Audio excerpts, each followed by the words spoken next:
all year. Follows it up against the Ravens. They score 42 points. He scores 3 fourth-quarter touchdowns, a go-ahead touchdown, and then a drive in the final 2 minutes where his only flaw was he scored too fast. 47 seconds down the field. Like, come on, man. Come on. By the way, Colin, listen to this. Baker was really good. Listen to this. Yeah? AFC alone. Just the AFC. You're the GM. AFC. Yeah. For the next 5 years. Mahomes, just answer, we got to get Mahomes or Baker? Yeah. Josh Allen or Baker? Mahomes. Justin Herbert or Baker? Baker. Justin Herbert. Okay. Deshaun Watson. Joe Burrow. Deshaun. The Jets #1 pick, the Jags #2 pick. Josh Allen. I have 9 minimum I choose over Baker next 5 years, and I'm not counting Ben or Tua. Ben's old, and Tua, give me another 7, 8 games.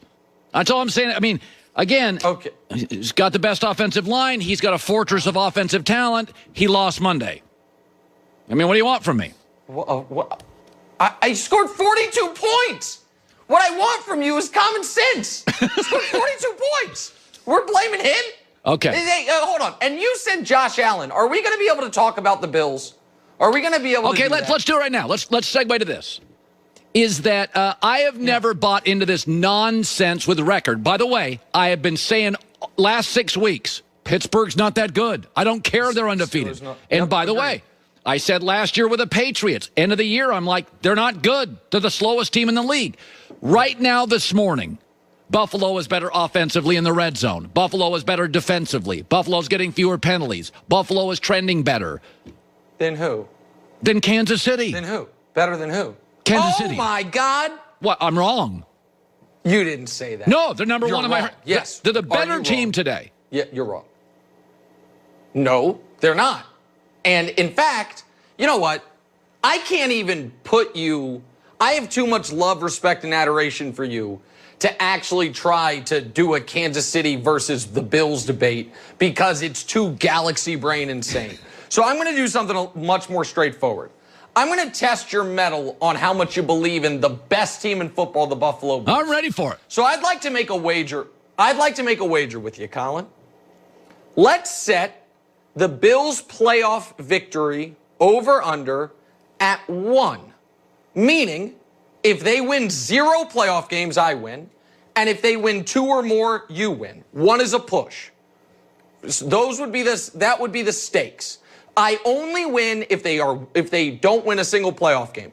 You win if they get to at least I guess it would be the conference championship game or further. Do you agree with that terms, and then we can discuss stakes? I agree with those terms. Does that seem fair? Yes. Okay.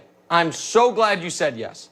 So obviously, there's no sense in betting actual dollars with you. You wouldn't know if you lost it. So come on. Let's bet this. Can we show this? The loser has to do this in homage to the Bills Mafia. I really hope we have this video ready, or else this entire bit is not going to work. Yeah, there we go. There we go. On TV, if the Bills make the conference championship game or further, I will do that. And if they go 1 and done in the playoffs, you will do that. Preferably Joy with the mustard and ketchup in hand, but you can negotiate that on your own. You can wear the goggles they wear in championship celebrations. That's the wager. Are you in? Well, first of all, I think this feels like a zany FM radio bit. I would have to do it the last 2 minutes of the show, obviously. Obviously. Am I willing to go here? No, Nick. I think you missed the bar on the audience. That is not a Colin Cowherd thing. I would do that. Joy. I mean, I'm not. Joy. I don't want any part of this bet. Okay, I'll make. Your premise is you don't think I have the courage or guts to say the Bills are going to be in the AFC Championship, and I'm saying they are going to be. Yes. They are going to be in the AFC Championship. And they're going to meet Kansas City. Absolutely. That's what's going to happen. Right. And I'm not even going to ask you to pick them to beat the Chiefs because that's a bridge too far, even if right now you have them ahead. I'm not even asking you to do that. And the only way I win is if they win no playoff games. They have to go there. I almost want to do a who wins more playoff games, Bills or Browns. Okay, time out. But I don't want this to be polluted with bacon. Time out. Yeah. So if they win one playoff game, it's just a push. Yeah, you don't have to It's a push. Okay. You're saying they're going to win none, and you have to do that. Correct. Okay, I'll do the bet. Yeah, if they win a single playoff game, yes! Yes! So basically... Whoa, I can't believe I got you to do it. Okay. I can't believe it. So if it's one, neither one of us... No. If it's one, you have to do it. Correct. If it's one, it's a push. Nothing happens. If it's 0, you do it. If it's 1, nobody. If it's 2, 3, or 4, it's all on me. Hits me right in the forehead. Okay, I'll do the bet. That's how it works. So right now, Yes, Buffalo... Look at Joy. Joy's so mad. I can't believe that I allowed that to happen. Basically, they have to win a playoff game. So They play happy. the Colts today. Yeah, that's all. That's all. I mean, that's all they got to do. I tend And to Colin, lean towards I Nick will- on this. I am not fully sold on the Bills. I think they're a great team right now. They are a great team, but Okay, I'm so happy. Can I just say something real quick, All right. Colin? Do you remember when the Chiefs were struggling with the Raiders a few weeks ago? Yeah. And you called me mid-third quarter, and I gave you the bleep you button because I didn't want to hear your mess? I am going to FaceTime you the entirety of the second half of a Bills playoff game. When you realize, oh my God, I have trusted Josh Allen for my dignity and reputation. You're going to be watching Josh Allen throw behind-the-back laterals and try to throw left-handed passes, and you're going to say, every decision I've ever made in my life has led me to this point.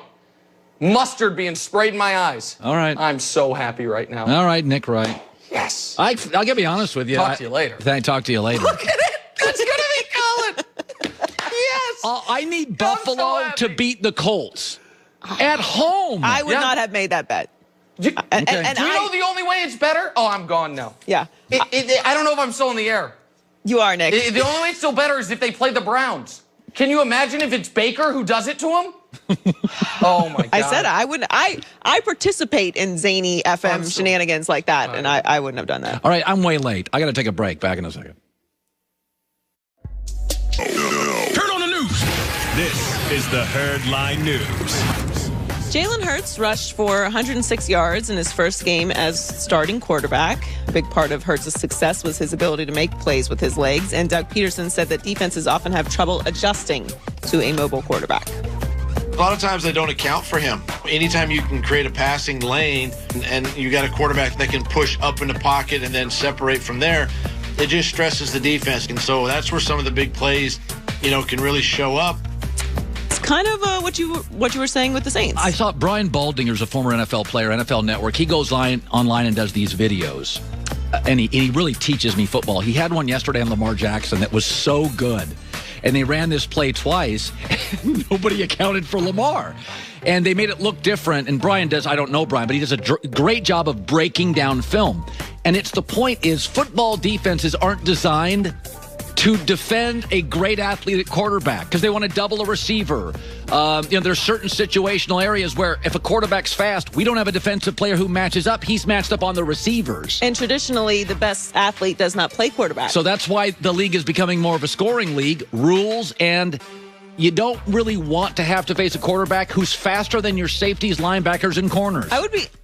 I'd be interested to talk to some defensive coordinators who, moving forward, what is the plan for that? Because this is just a trend that's going to continue. The best athlete is now playing quarterback. Well, you know what the plan is? When they're out of the pocket, hit them a little late, and hopefully psychologically they get tired of running. But by the way, that does work. They penalize them for that now, too, so it's very risky. Yeah, it's a risky. But one of the propositions is make sure you add a little elbow. Do that 4 or 5 times. Put a little fear in them. Yeah, after about 3 years, guys are like, I'm going to stay in the pocket. I mean, there's really no way to stop it if it's done efficiently. I mean, no, we talked to Aqib Talib yesterday. He's like, it's just, they hate it. Defenses hate going against running quarterbacks. It's very hard to account for them. And this weekend, they're going to be playing another running quarterback. So that'll be an exciting game, Eagles and Cardinals. So the Packers are currently in the top spot in the NFC and have everything working on offense. And Aaron Rodgers is very happy with the way his team is playing right now. Yeah, we're playing great football. Now we can say it. We're 14 weeks in, 13 games and a bye. So, yeah, now we can say it. We're having, a lot of success on offense. I think we're number 2 in yards. Not sure where we're at in points per game. We're number 2 in third down percentage. Number 1 now in red zone. You ever know someone who, like, is the worst person to be wrong around? Feels like if you say something and Aaron Rodgers knows you're incorrect, you're gonna get the most calm undressing by Aaron Rodgers. Like you're bragging about something and then you're like, oh, well, you I was also wrong and I got to run into this guy tomorrow. Aaron also has this thing where he wants you to think he's cool and doesn't care about stuff.